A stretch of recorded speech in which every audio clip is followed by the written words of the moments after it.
Eterno nos ha permitido, y es iniciar nuestras clases con una transmisión en vivo por Facebook.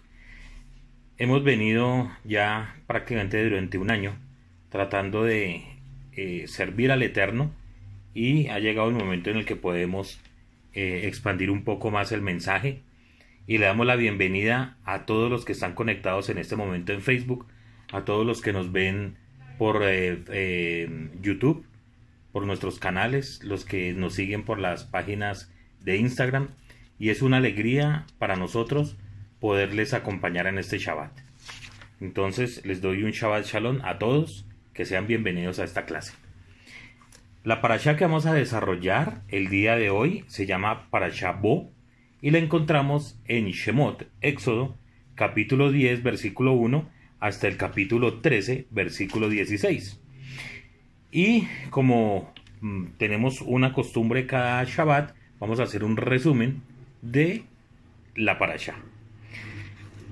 Nos acercamos al momento más importante de este libro, y es el tema de la redención, el tema de la salida del pueblo de Egipto de Israel, y vamos a ver algunas cosas muy interesantes.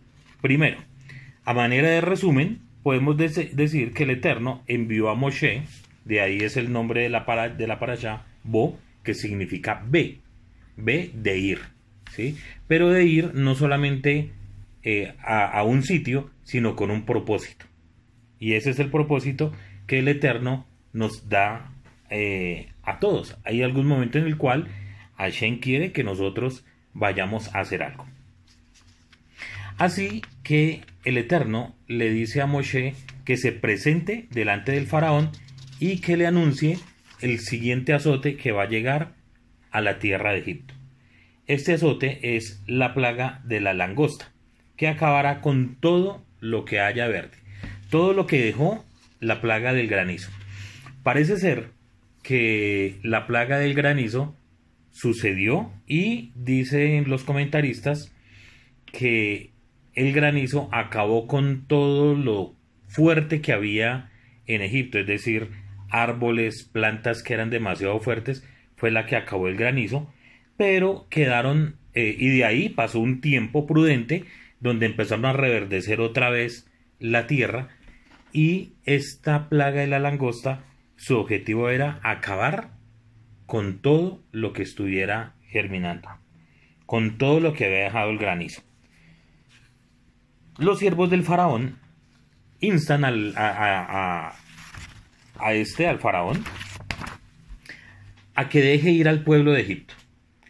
Trata de hacerle caer en la cuenta que si no ha visto cuál es la tragedia que hay en Egipto, pues ya no hay ganado. Todo el ganado de Egipto se había prácticamente acabado. No existía gran parte de su cosecha, de toda la riqueza, se había acabado. Entonces el faraón, tratando de congraciarse con el pueblo de Israel, pero como estudiamos la semana pasada, burlándose una vez más del Eterno, le dice a Moshe que bueno, que salgan, que vayan, pero solamente a los hombres, y que pueden llevar su ganado y servir al Eterno. ¿Esto con qué? Con el fin de dejar a las mujeres y a los infantes como prenda de garantía para que volviera nuevamente los hombres a Egipto, a seguir en la esclavitud. Esto es inaceptable para el Eterno, es inaceptable para Moshe, por lo cual sale de delante del faraón y viene la plaga.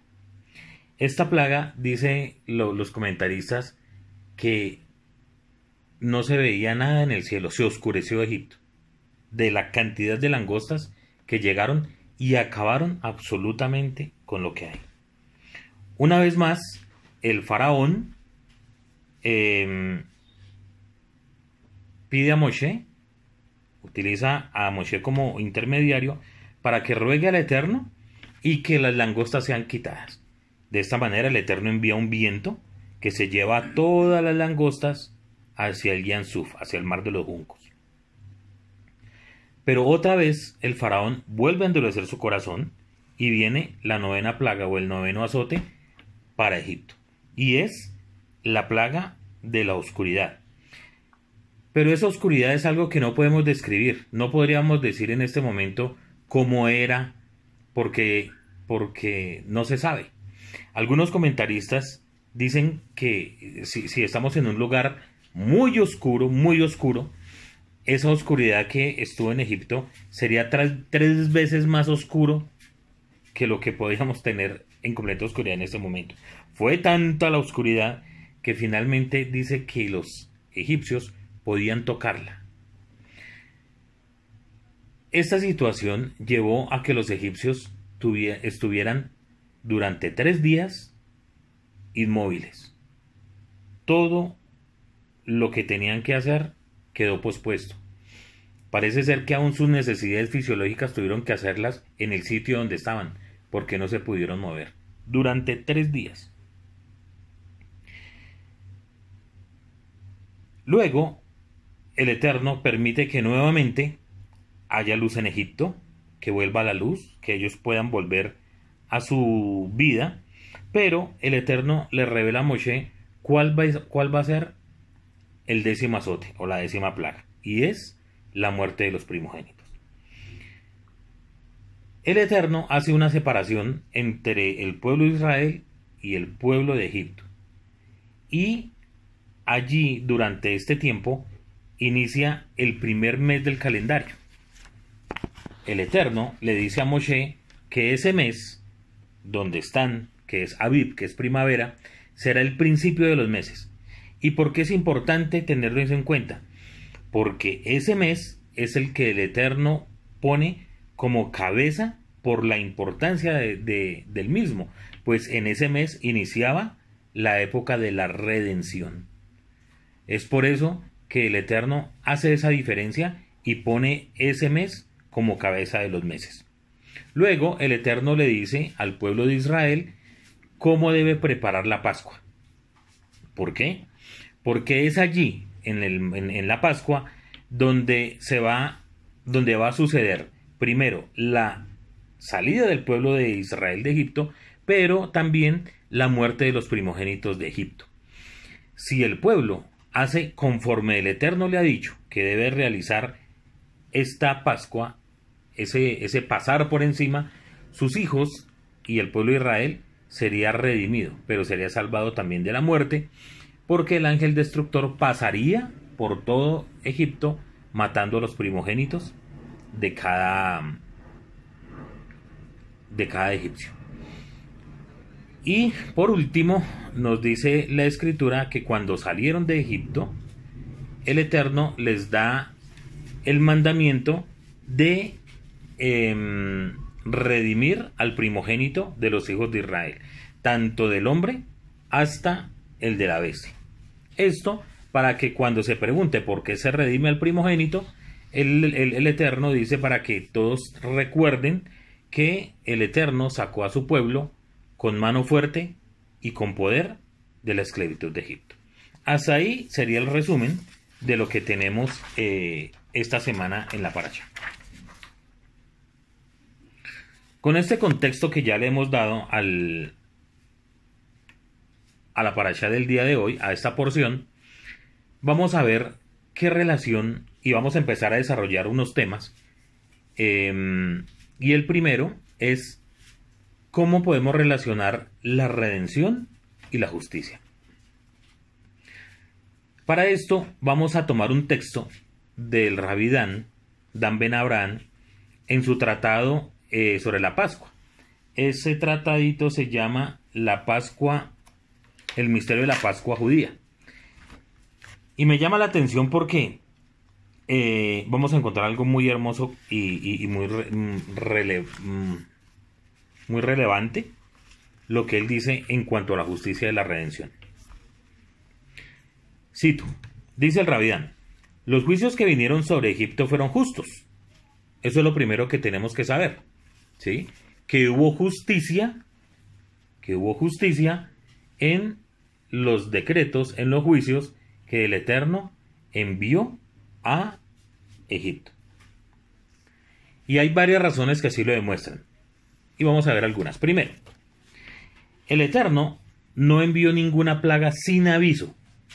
Como explicamos la semana pasada, Hashem no llegó tumbando todo y acabando con todo para sacar al pueblo de Israel de Egipto. No lo hizo así.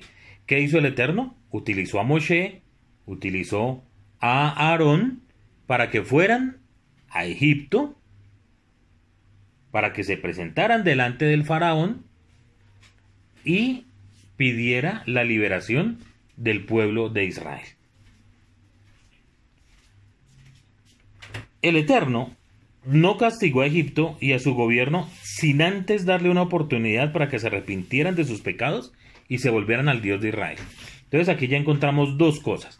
Primero, el Eterno siempre, antes de que llegara una plaga, les avisó y cuál era la plaga que les iba a llegar. Segundo, el Eterno les permitió que entre cada plaga, entre cada azote que llegó al pueblo, este mismo tuviera la posibilidad de arrepentirse. Pero el pueblo de Egipto no lo hizo. La nación completa, como un hijo rebelde, no se sometió al Señor nuestro Eloa, sino que más bien endureció su corazón contra el Eterno. Por lo tanto, Egipto se portó como un hijo contumaz y rebelde, para el cual no habrá otro destino que el juicio y la disciplina. Ese fue el comportamiento de el pueblo egipcio delante del Eterno. Segundo, las plagas o los juicios divinos que vinieron sobre Egipto no cayeron sino sobre aquellos que los egipcios consideraban dioses. Entonces, ¿por qué vinieron aguas rojas sobre el río Nilo? Porque el Nilo era visto como un dios y era adorado por ellos. ¿Por qué vinieron las ranas? Por la misma razón, porque los egipcios pensaban que las ranas eran sus dioses. Y así podemos seguir con todas las plagas que vinieron sobre Egipto. Tercero, fue un juicio misericordioso y con propósitos redentores, es decir, la idea del juicio tuvo también un propósito didáctico. Piensa en esto. Si las ranas fueran realmente dioses buenos, ¿por qué estaban invadiendo sus tiendas, sus ciudades, sus palacios y acabando con todo? Era una reflexión muy interesante para el pueblo de Egipto. El Señor nuestro Eloa esperaba que con cada una de las plagas el corazón del faraón entendiera quién era realmente el verdadero Dios y se arrepintiera de su idolatría. Sin embargo, en contraste con la idolatría egipcia, Israel es amonestado a no tener otro Dios. El Señor enseñó a nuestro pueblo un mandamiento del cual Yeshua dijo que era el más grande de todos. ¿Cuál era este mandamiento? Shema Israel, Adonai Eloheinu, Adonai Echad.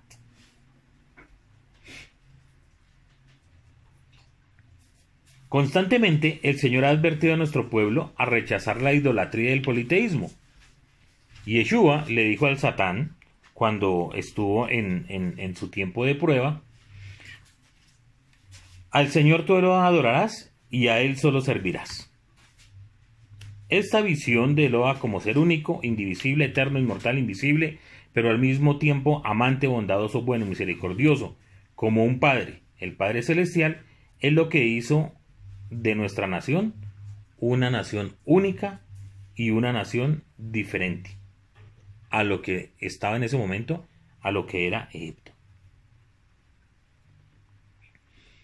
Debido a esta visión del Eterno, nuestra visión del mundo no nos permite confundir la creación con el Creador. Esa es la razón. Y por eso es que esto tiene un fin didáctico. ¿Qué podemos agregar a esto?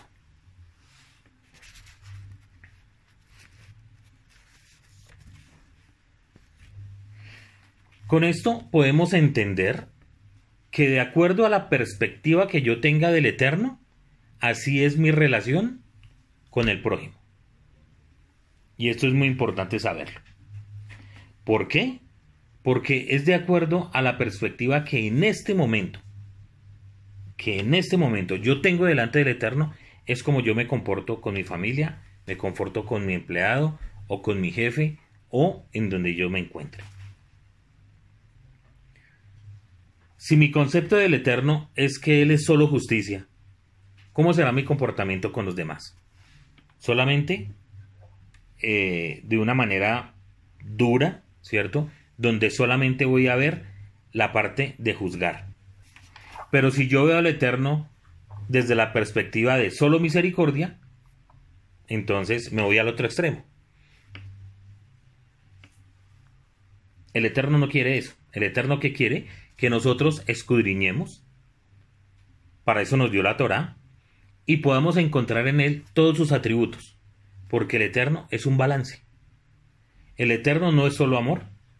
El eterno no es solo justicia.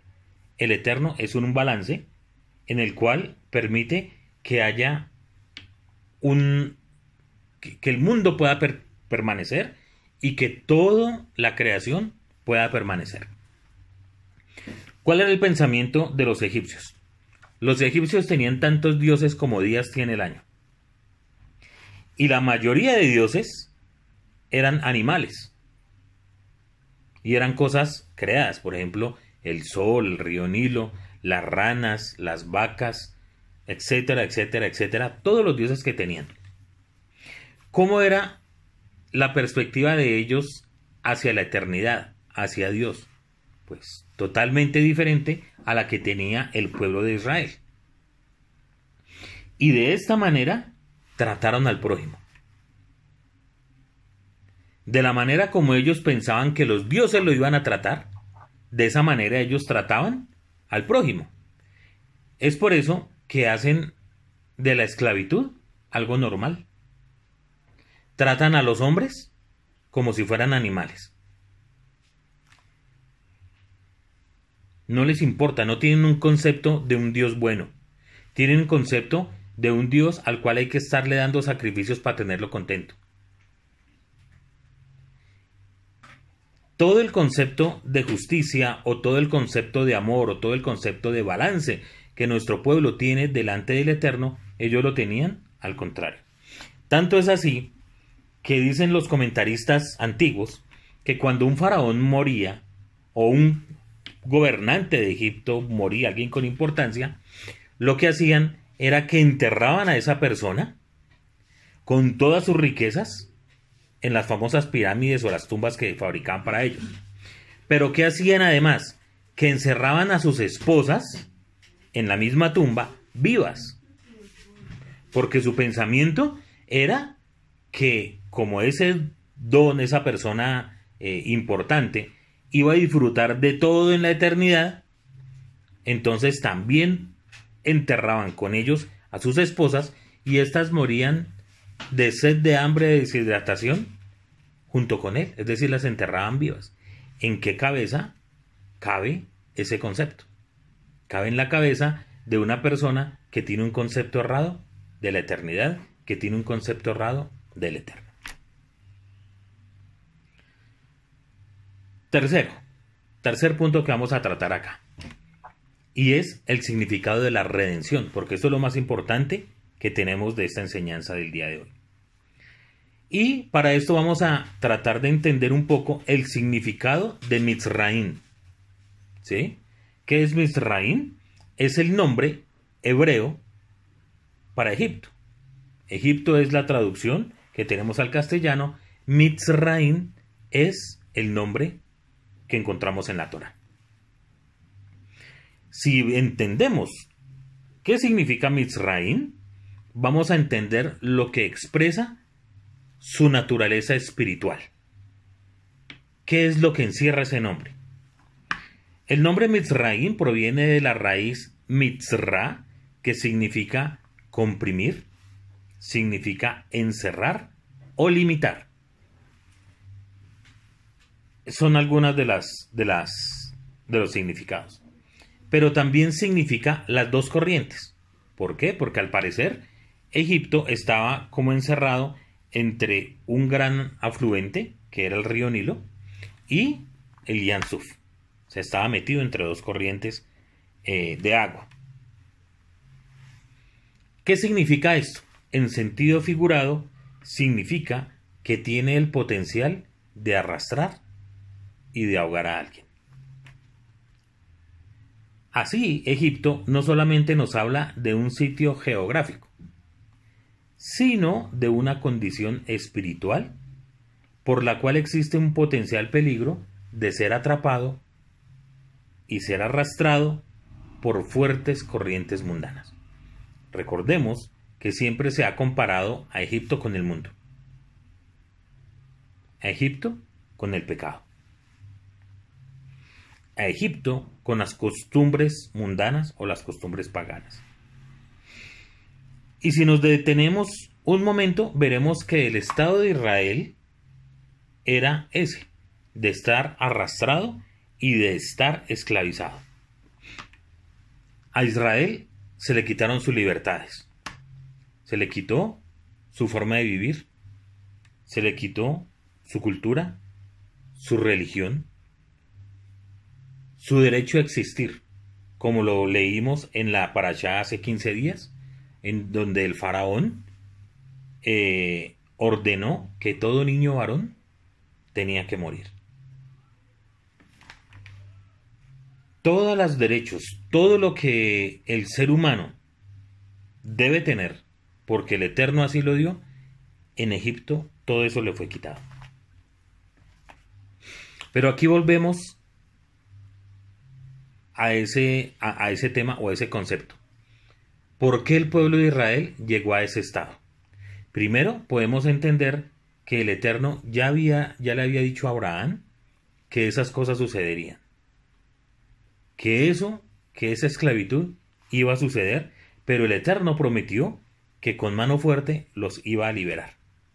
Pero recordemos que el pueblo de Israel poco a poco se fue asimilando, que el pueblo de Israel poco a poco fue aceptando todas las costumbres paganas y mundanas de Egipto. Esto nos lleva a una reflexión. ¿Cómo está nuestra vida en este momento?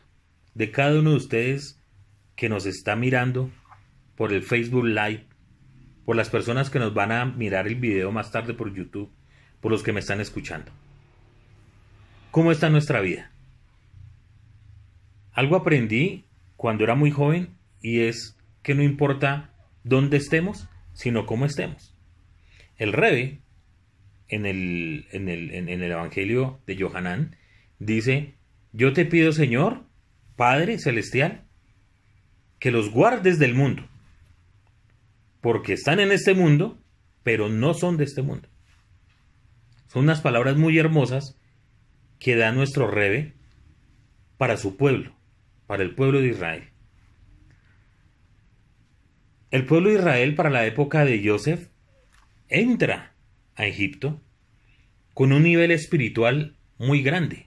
Ese nivel espiritual que fue dado por su padre Jacob, pero poco a poco, y después de la muerte de Jacob, ese nivel espiritual tan grande se fue aminorando, hasta que permitió que esas dos corrientes, que ese Mitzraim, que ese encerrarse, ganara la batalla y ellos quedaran sometidos a las costumbres y a las prácticas del mundo. No nos equivoquemos en algo, dijo Jacob. No Jacob, nuestro padre, sino el discípulo y hermano de nuestro rey, que dijo: no os engañéis, no podéis ser amigo del mundo y amigo del Eterno. De los dos no se puede ser amigo. Y eso sucedió con nuestro pueblo cuando ingresó a Mitzrayim. Empezó a adoptar muchas de sus costumbres, empezó a aceptar muchas de las cosas que sucedían allí, y finalmente el mundo, Egipto, le cobró lo que hizo. ¿Qué fue lo que hizo? Que lo esclavizó. De esa misma manera nosotros debemos cuidarnos. ¿Qué es lo que hacemos con nuestro diario vivir? ¿Nos dejamos llevar por las corrientes de este mundo?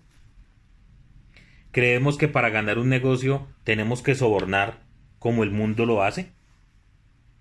¿Creemos que lo mejor en la universidad, en el trabajo, es hacer trampa de pronto? ¿Porque todo el mundo lo hace? ¿Tenemos el derecho de maltratar a nuestros hijos, a nuestra esposa, como la mayoría del mundo lo hace? No podemos hacerlo. Aunque vivimos en este mundo, no pertenecemos a este mundo. Pertenecemos al mundo que el Eterno hizo y por la cual nos dio la Torá, para que aprendamos a vivir conforme Él quiere que vivamos.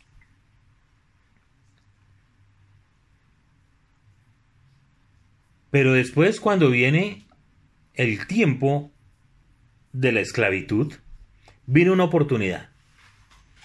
Y es la oportunidad que el Eterno nos da para que nosotros hagamos Teshuvá. Y para que la redención pueda iniciar. Sin la Teshuvá es imposible que haya redención. Solamente cuando el pueblo de Israel clama al Eterno y gime para que los libere de la esclavitud, el Eterno puede entrar a actuar.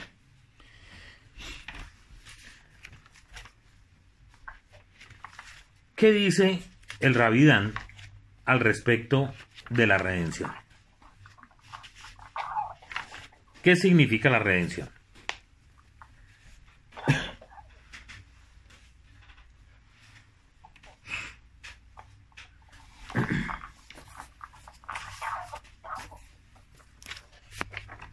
Para que haya redención, por lo menos debe haber tres cosas.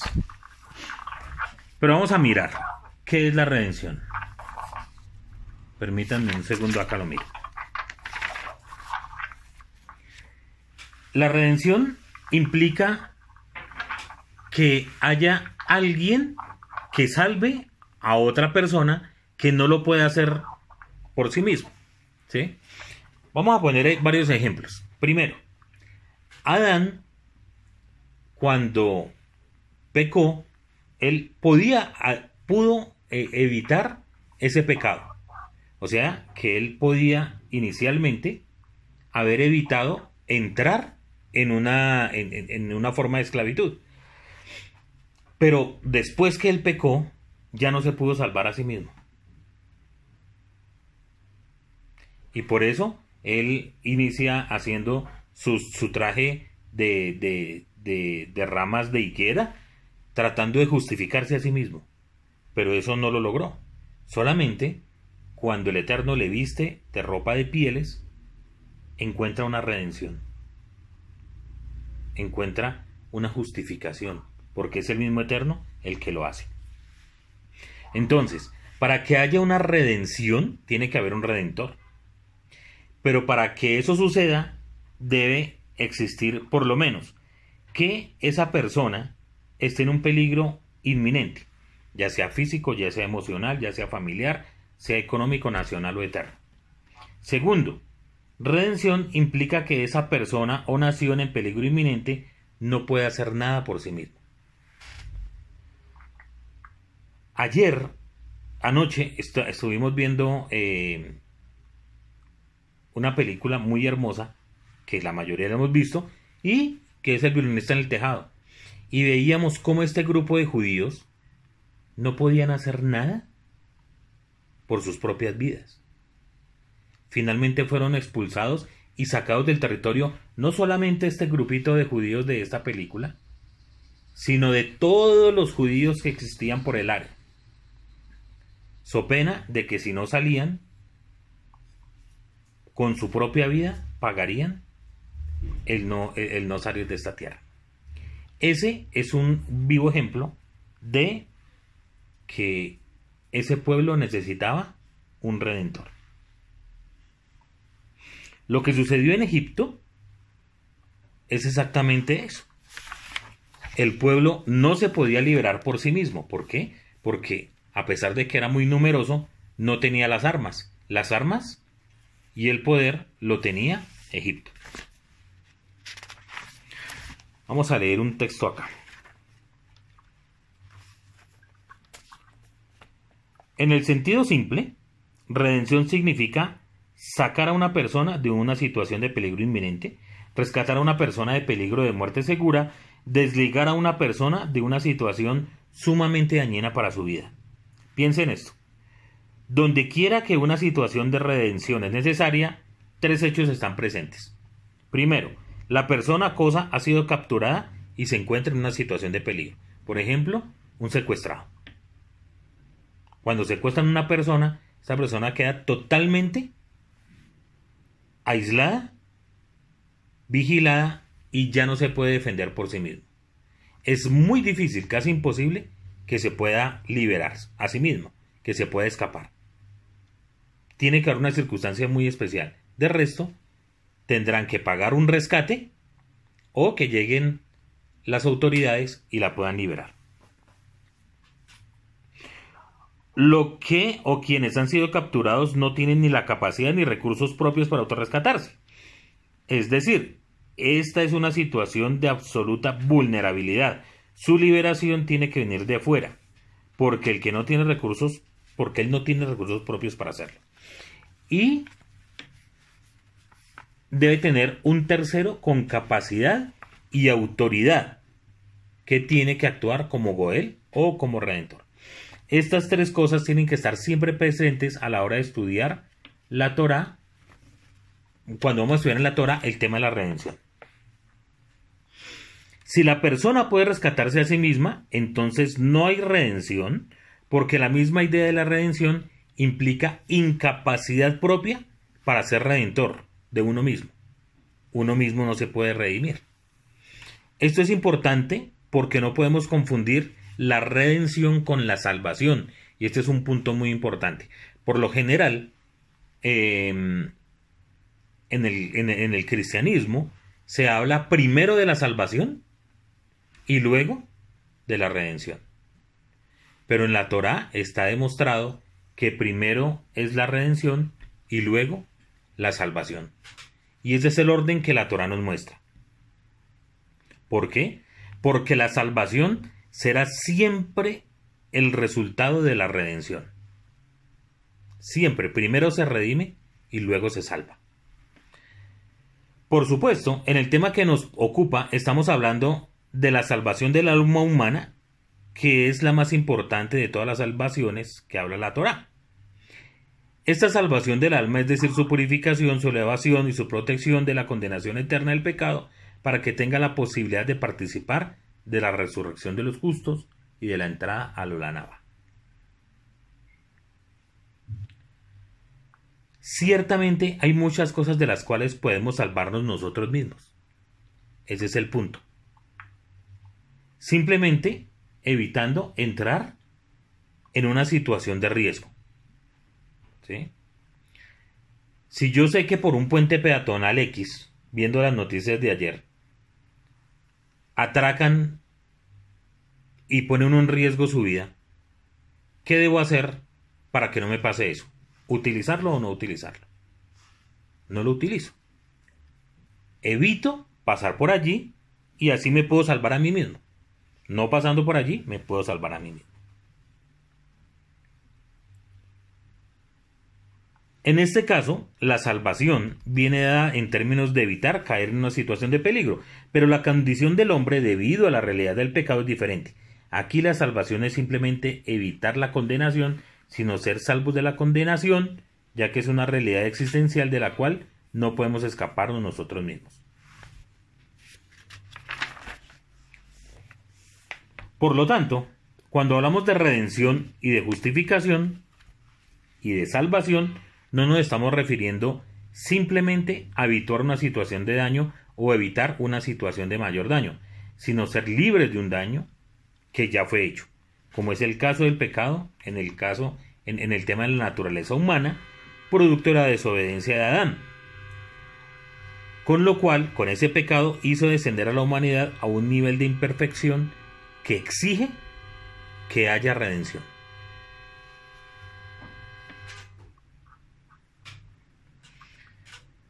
La Escritura afirma que el único que nos puede librar de este daño, que el único que nos puede redimir es el Eterno. No es más. Nadie más. Solamente es el Eterno quien puede redimir.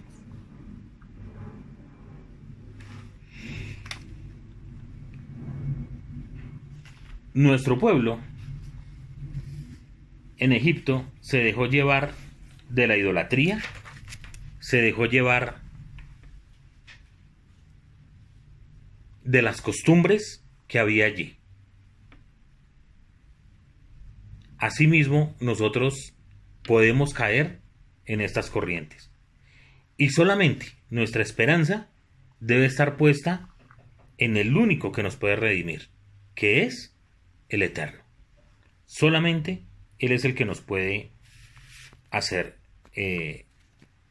redimir, sacarnos del pecado, para luego darnos la salvación y darnos la vida eterna, hacernos heredar el Olam Abba, el mundo venidero.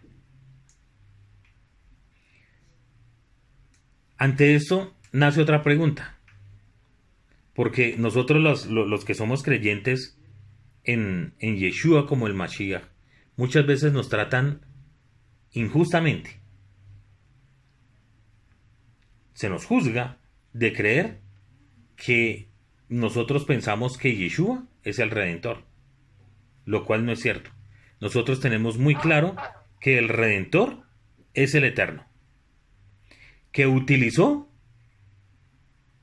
al Mashiach como el instrumento redentor, como lo hizo en Egipto, al utilizar a Moshe como ese instrumento para lograr la redención del pueblo. Es así que no podemos confundir al Redentor con el instrumento. El instrumento que el Eterno utilizó es el Rebe.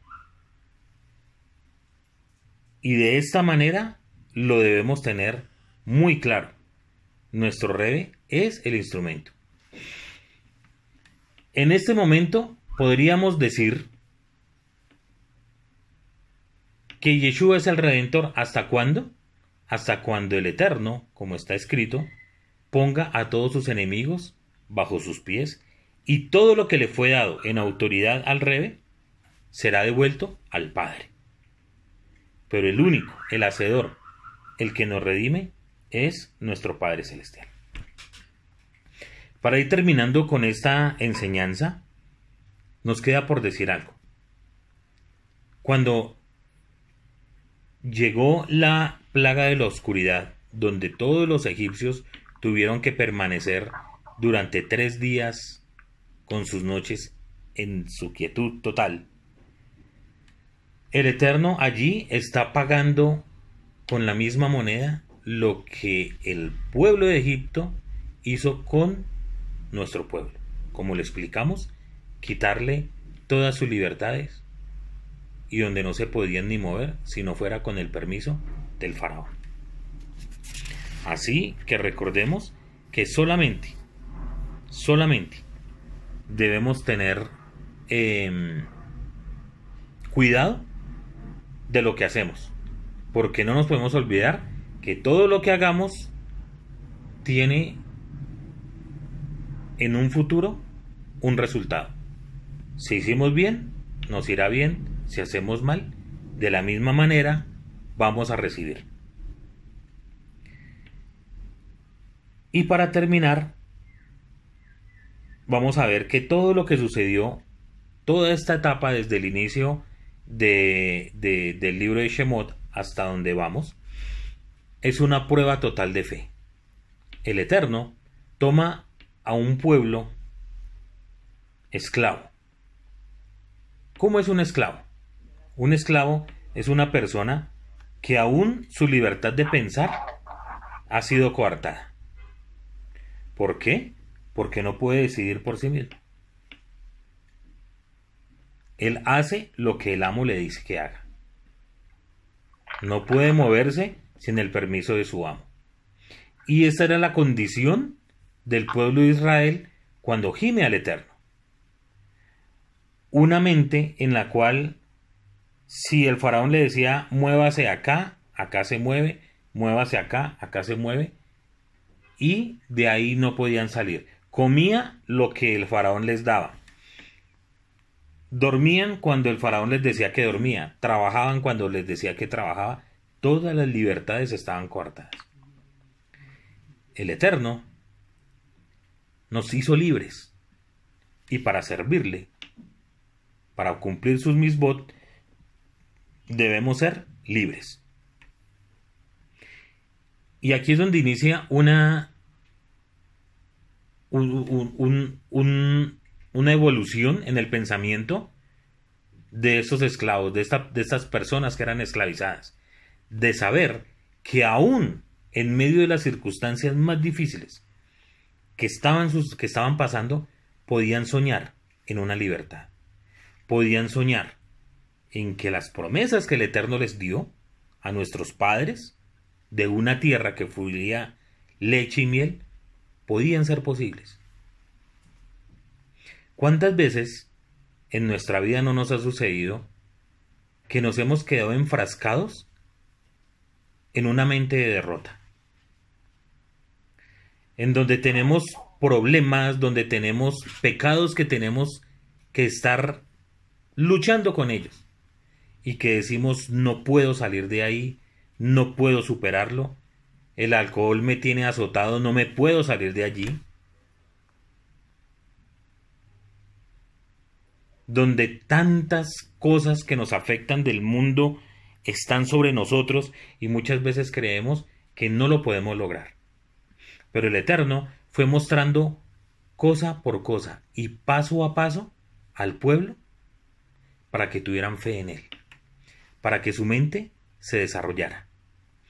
El tema de las plagas de Egipto nosotros lo vemos y decimos esto sucedió como en una semana. Bueno, una semana no, por lo menos 10 días, fueron 10 plagas, pero eso no fue así. Tuvo que haberse demorado, pienso yo, no he leído, pero pienso yo que se puede haber demorado siquiera un año. Todo ese trasegar. ¿Por qué? Porque el Eterno tenía que enseñarle al pueblo de Israel lo que era la fe. Y saber que cada cosa que el Eterno hacía, lo hacía para el bien de su pueblo. Durante este tiempo también el Eterno les dio la oportunidad, primero a nuestro amado pueblo de Israel, a que hiciera Teshua, a que se volviera de sus malos caminos, a que este pueblo que estaba metido en el pecado, que se había contaminado con todas las costumbres de Egipto, diera un vuelco total y empezaran a conocer nuevamente al Eloa de Israel, al Eloa de Abraham, Isaac y Jacob. Porque cuando vuelve Moshe para sacar a su pueblo, el mismo Moshe dice, ellos, ¿quién les voy a decir que quién me envió? Ellos no lo conocen, aunque seguramente lo conocían, pero ya lo tenían tan alejado que tenían que conocer al Eterno. ¿De qué manera nosotros podemos salir del pecado? ¿De qué manera nosotros podemos salir de todas las dificultades que tenemos día a día? Es conociendo al Eterno, escudriñando. Y así el Eterno fue que durante todo este periodo, hasta la celebración de Pesaj, el Eterno se mostró a Egipto y al pueblo de Israel, a unos para juicio y a otros para misericordia. A Egipto para juicio porque nunca se arrepintieron, nunca quisieron ver la grandeza del Eterno y tuvieron que pagar por todo lo malo que hicieron a nuestro amado pueblo, por todo el mal que hicieron a la humanidad. Y esto es importante saberlo, porque seguramente en Egipto conocían del Eterno. ¿Por qué conocían del Eterno? Por Yosef. Pero dice que ese nuevo rey, el nuevo faraón, no conocía a José. O no lo conocía, o se hizo que no le conocía, o no le importó 5. Y lo que él hizo no fue solamente una afrenta al pueblo de Israel, sino delitos, como se podrían conocer ahorita, de lesa humanidad. Cometieron pecados en contra de la humanidad. Los humillaron, los mataron, los esclavizaron. Y estos juicios, o azotes, o plagas, llegaron como juicio a Egipto. Pero fueron una oportunidad tan grande para que el pueblo de Israel conociera el poder del Eterno y la misericordia del Eterno para con ellos. Y esa es la manera de la cual nosotros podemos ver al Eterno, con todo lo que está sucediendo en nuestro mundo. Juicio, pero misericordia. Es la oportunidad que nosotros tenemos, como la tuvo nuestro pueblo en Egipto, de conocer al Eterno, de conocer su poder, de conocer su misericordia, de conocer qué es la voluntad que Él tiene para nosotros y que nuestra fe se acrecente. Que la emuná crezca todos los días.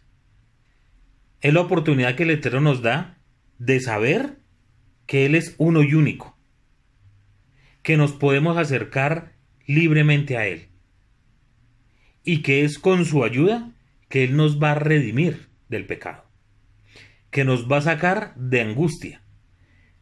No importa lo que estés pasando en este momento, no importa la situación difícil que estés viviendo, si tienes fe, el Eterno te va a redimir. Porque hay algo que debes tener muy claro. Independientemente de la forma como esté, de la forma como esté viviendo, si creo y si quiero ser redimido, el Eterno me va a redimir. Pero si yo quiero persistir en vivir como me da la gana, de ahí nadie me puede sacar. Porque el Eterno es un Eterno que respeta nuestra voluntad. Solamente cuando el pueblo de Israel gimió y clamó al Eterno, el Eterno pudo intervenir. No antes. Mis hermanos, que el Eterno, que es bueno, fortalezca cada día nuestra fe, que nos haga ver que Él es nuestra única esperanza y que podamos entenderle para que nos ayude, nos dé la redención por medio de nuestro Rebe, que alcancemos la redención final, que es el propósito de todo esto que estamos viviendo durante todo este tiempo, y que prontamente podamos ver el retorno de nuestro Mashiach, que prontamente podamos ver la redención final y que podamos disfrutar en el mundo venidero con nuestro Padre Celestial, que es bueno y santo. Shabbat Shalom.